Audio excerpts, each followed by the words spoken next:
kami dipanggil untuk rescue buaya di kota Tamyang Layang, sekitar 4 jam dari Muara TV. Tapi belum tahu kondisinya dipiara siapa dan ukurannya, jenis pun kami nggak tahu apakah jenis buaya muara yang cukup berbahaya atau buaya air tawar. Jadi kita harus langsung ke sana.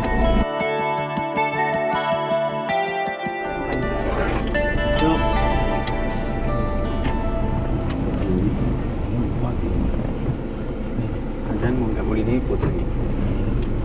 Pak. Boleh, Mas, boleh. Pak. Ya, ahlinya buaya apa? Ya. Itu ahlinya lah. Ini yang punya beliau ini. Oh, Bapak yang punya? Oh, oke. Udah berapa lama, Pak? 5 tahun. 5 tahun ya? Teman saya 2 tahun, saya 3. Tuh, dendam tuh. Dalam ini ya? Iya. Oh, dalam ini lah? Di dalam. Oke. Bisa kita lihat ya?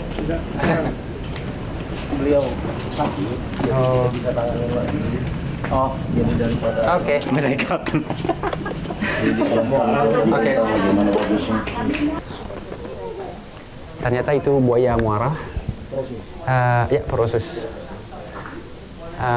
Memang termasuk buaya yang paling ganas, tetapi dari ukurannya masih dapat ditangani lah kita. Di Kalawet ada sanctuary untuk buaya. Memang buayanya tidak akan dilepas liarkan karena resikonya terlalu besar, tetapi mereka bisa dapat hidup yang aman di kolam dan tempat yang sesuai lah buat mereka. Ya, karena kita harus rescue satuannya, tetapi memastikan juga kita mengambil dia dengan aman, tidak ada resiko orang digigit atau apa.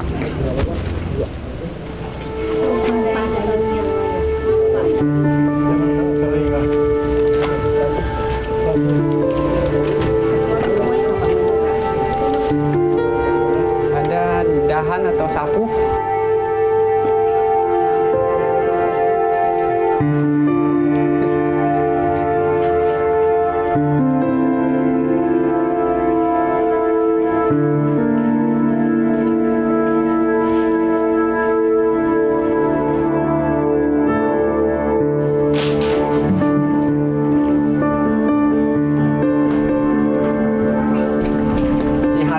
Pertama yang kita lakukan adalah amankan kapalannya, bukan mulutnya, kapalannya, agar dia tidak bisa seperti ini. Pada saat Nanto dan saya akan dudukin dia dari belakang dan tutupin mulutnya.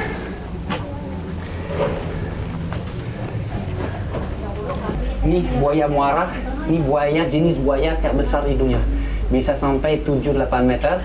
Ini terkenal karena jenis ini sering menyerang manusia, bisa pun menyerang perahu-perahunya. Di Filipina, di Kalimantan itu sendiri pernah terjadi. Di Bantanan, satu kampung di selatan Kalimantan Tengah, di mana ada penyerangan dari buaya porosus ini. Itu sampai dulu 8 korban kalau tidak salah, 8 korban, termasuk anak kecil yang dimakan. Oke, semuanya talinya semua siap. Tuh, dua.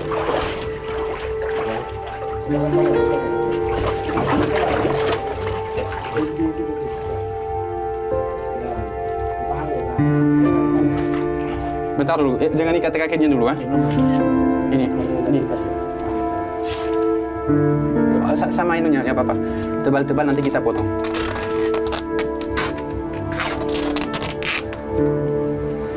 Buaya seganas apapun, kalau mulutnya sudah diikat, dia tidak bisa apa-apa. Yuk, sekarang kita ikat kakinya ke atas, belakang dulu. Yuk.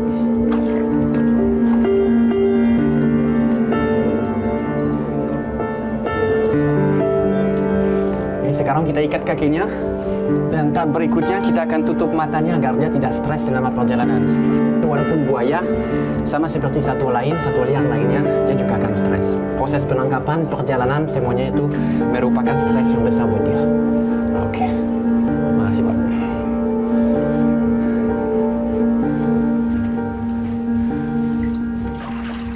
Nanti pasti. Yang porosis seperti ini di Kalawet ada 2 ekor, 1 jantan dan 1 betina. Betinanya mungkin sedikit lebih besar dari ini.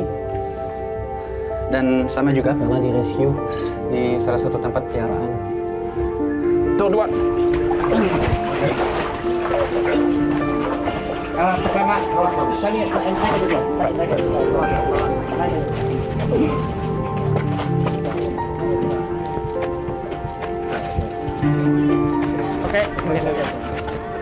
Taruh aja dulu di sini.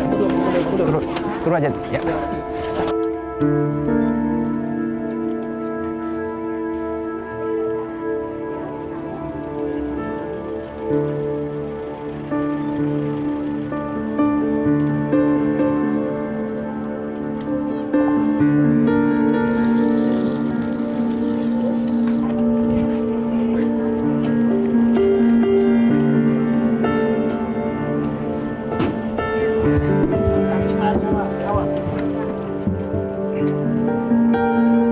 Buat satwa memang ini pengalaman yang cukup berat, makanya kita harus sampai ke Muara TV secepat mungkin. Tapi masalahnya dengan buaya, kita nggak bisa bius mereka karena resikonya terlalu besar. Kalau dengan primata misalnya kita bisa membuat mereka tidur selama perjalanan, dengan buayanya berbeda, terlalu beresiko. Artinya kita terpaksa membawa mereka dengan sesadar-sadarnya seperti sekarang, dengan ikat mereka sekuat-kuatnya untuk keamanan, dan sekarang harus cepat sampai ke Muara TV.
Oke, 1 jam lagi baru sampai nanti ke camp, tapi belum tahu apakah bisa malam ini langsung masukin buayanya di kolam, karena teman-teman di sana ada kabar mereka belum berhasil memisahkan jantan dari betina, sedangkan kami tidak pengen langsung masukin dengan buaya lain.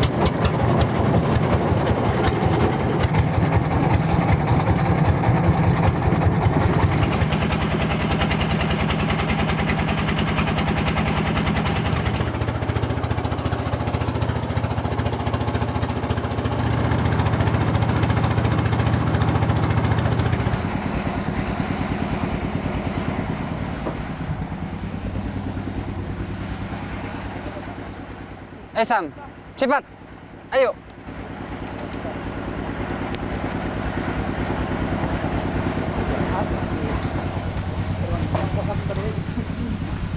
Hah? Nggak apa-apa, nggak bisa lompat. Kan masih kita ikat juga. Ya. Tabung oksigen.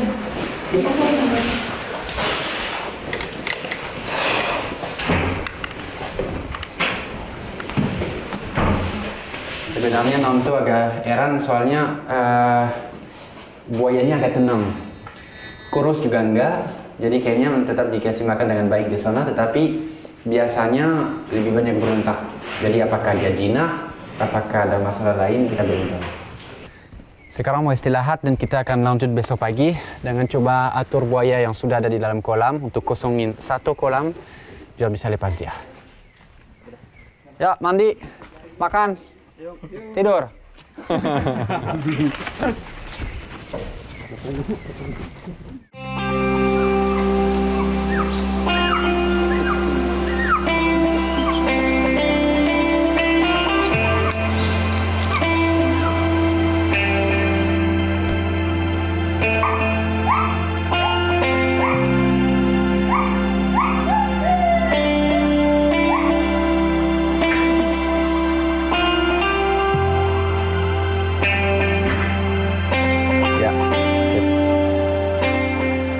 Di kolam ini kelihatan tenang, tapi di dalamnya ada 1 ekor buaya, kurang lebih ukurannya 3 meter. Sudah beberapa bulan di sini dalam perawatan karena dia buta. Bisa dilihat kami taruh itu vegetasi di permukaan air karena ini menjaga suhu airnya menjadi tetap agak dingin di bawah. Itu yang disukai buaya. Jadi rencananya pagi ini kita akan tangkap buaya yang ada di dalam. Kita akan tarik dia keluar untuk dia gabung dengan yang lain. Kemudian kita akan tutup lagi pintunya dan masuk di sini buaya muara yang baru diselamatkan kemarin.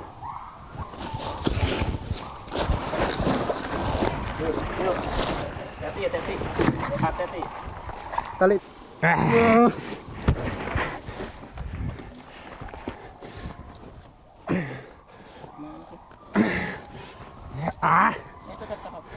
Bersamaan. Ya. Dilihat dari segi morfologi, jauh berbeda dengan buaya yang baru diselamatkan tadi malam. Ini moncongnya jauh lebih sempit. Dia di alam hampir hanya makan ikan. Bedanya dengan buaya muara yang bisa berburu seperti primata pun dan terkenal juga karena menyerang manusia. Ini kita akan lepas di sini karena di dalam air ini walaupun kelihatan tenang ada buaya lain. Kita akan tutup di sini dan habis itu kita akan bawa buaya yang baru diselamatkan kemarin untuk ditaruh di situ. Dia akan bisa menikmati kolam yang baru dan untuk pertama kali dia akan bisa merasa sinar matahari. Itu mungkin alasan kenapa dia kelihatan agak lemas karena selama dipelihara masyarakat tidak pernah kena sinar matahari. Talinya sudah diputus, nanti dengan sendirinya akan jadi longgar dan akan jatuh.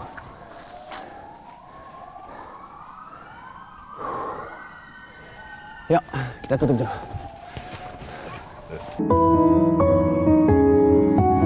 Bagian depan.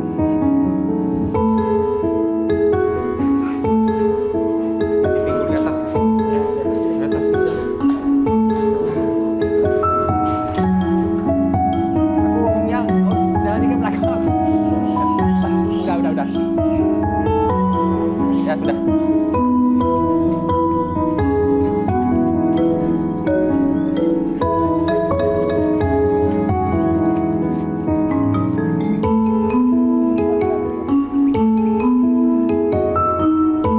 Maju. Putar.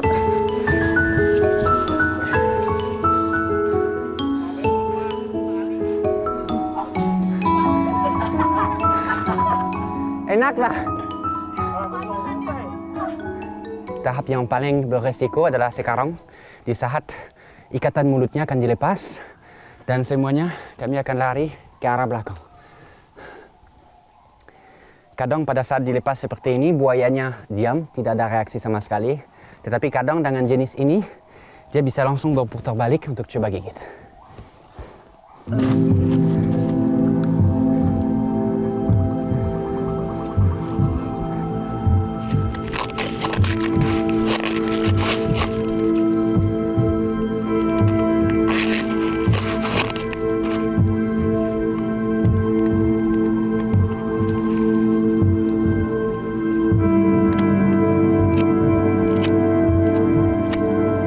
Lari arah belakang semua ya. Biar aja ini. Biar lepas sendiri nanti. Oke. Ikatan mulut. Sudah.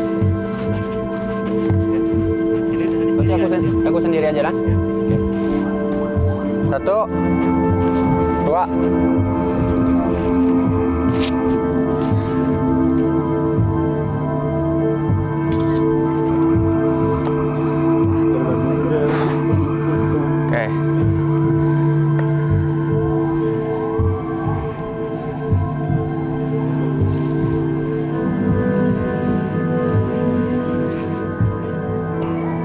Sudah beberapa menit dilepas. Biasanya reaksi yang pertama dari buaya setelah dilepas dia akan langsung ke air. Tetapi mungkin karena dia sedemikian lama di kolam kecil dan selalu terendam air, kemungkinan dia akan tetap bertahan di atas, akan menunggu sinar matahari dan baru mungkin nanti untuk dinginkan badan dia akan ke air. Tapi sifat satuannya memang kelihatan berbeda dari yang lain. Itu pasti berbeda.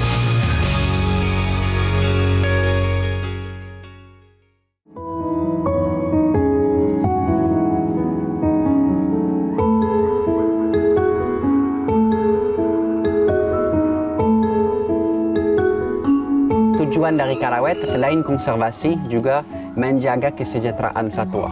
mau primata, mau buaya atau apa aja, tugas utamanya adalah memastikan mereka mempunyai hidup yang layak. Misal buaya yang kami baru rescue, selama ini hanya hidup di dalam air, tidak bisa dapat daerah yang kering, dalam kotak yang sangat sempit, tidak kena sinar matahari secara langsung. Tugas pertama dari Kalawet adalah membuat kehidupan mereka lebih baik, seperti dengan memberi kolam seperti ini. Sebenarnya banyak di antara buaya yang ada di Kalawet sendiri bisa dilepas kembali ke alam, asal ada habitatnya. Dan asal juga pemerintah berani, karena tetap ada resiko. Kita lepas buaya ke alam, bisa saja satu saat, misalnya pada saat habitatnya terganggu, dia akan menyerang manusia. Jadi untuk sementara memang Kalawet tidak diizinkan untuk melepaskan buaya dewasa ke alam. Tetapi harapannya adalah buaya yang ada di Kalawet akan beranak, dan anak-anaknya yang masih bayi langsung dilepas kembali ke alam. Jadi mereka tidak ada pengalaman dengan manusia. Buaya seperti yang ada di belakang saya, dia sudah lama berhubungan dengan manusia, takutnya dia tidak takut lagi sama manusia. Itu menjadi bahaya. Tapi sampai saat ini kami belum berhasil adanya anak yang lahir di sini. Populasi secara keseluruhan masih banyak, namun di Kalimantan itu sendiri populasinya menjadi sedikit karena habitat yang hilang. Gara-gara hutan yang hilang, erosi terjadi kepada sungai, kualitas air menurun, otomatis ikan juga hilang, makanan dari buayanya, dan sumber makanan lain pun hilang seperti primata atau satwa-satwa mamalia yang biasanya hidup di hutan. Itu juga yang menimbulkan adanya konflik dengan manusia, karena pada saat buaya seperti yang ada di belakang saya tidak dapat menemukan makanan lagi di sungai, otomatis dia akan mulai menyerang semua yang ada di permukaan air, termasuk manusia yang lewat misalnya pakai perahu.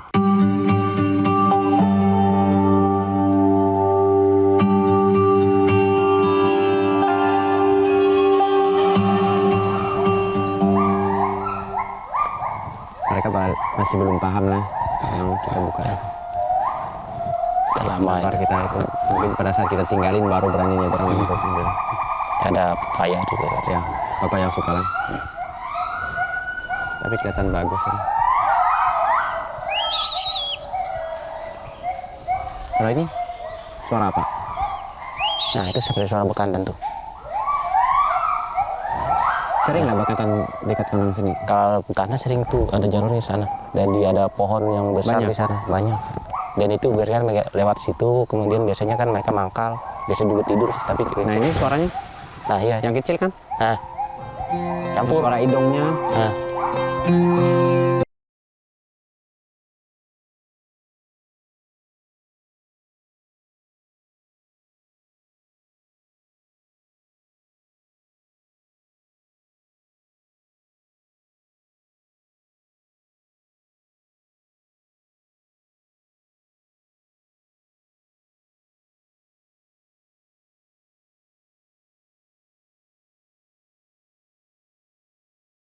Jelajahi cara baru mendapatkan informasi. Download Metro TV Extend sekarang.